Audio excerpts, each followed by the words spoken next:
Ну, Станислав, сегодня тебе пришлось потрудиться. И как охарактеризуешь вообще игру?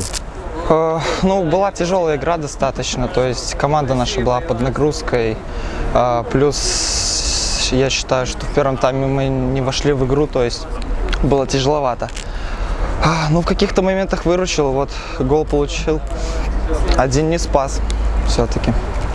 А расскажи как о пропущенном голе, как Что еще раз? о пропущенном голе, как получилось там? Ну, плохо доиграли с нападающим, получается. Он оттеснил корпусом нашего защитника. Дальше у меня была ошибка на выходе, то есть надо было идти больше в разножку, так называемую, вратарскую, чем я попытался руками в мяч сыграть. Ну, ты смотрю, ты вписываешься в команду, как тебе уже в коллективе приняли? В коллективе приняли хорошо, в принципе. Прошли уже, так сказать, обряд свой командный. Я прошел свой обряд.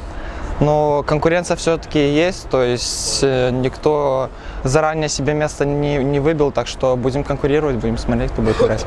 Но ты надеешься, что наконец-то ты заиграешь, не будешь сидеть на скамейке запасных? Конечно, буду стараться, чтобы тренеры видели во мне первого вратаря.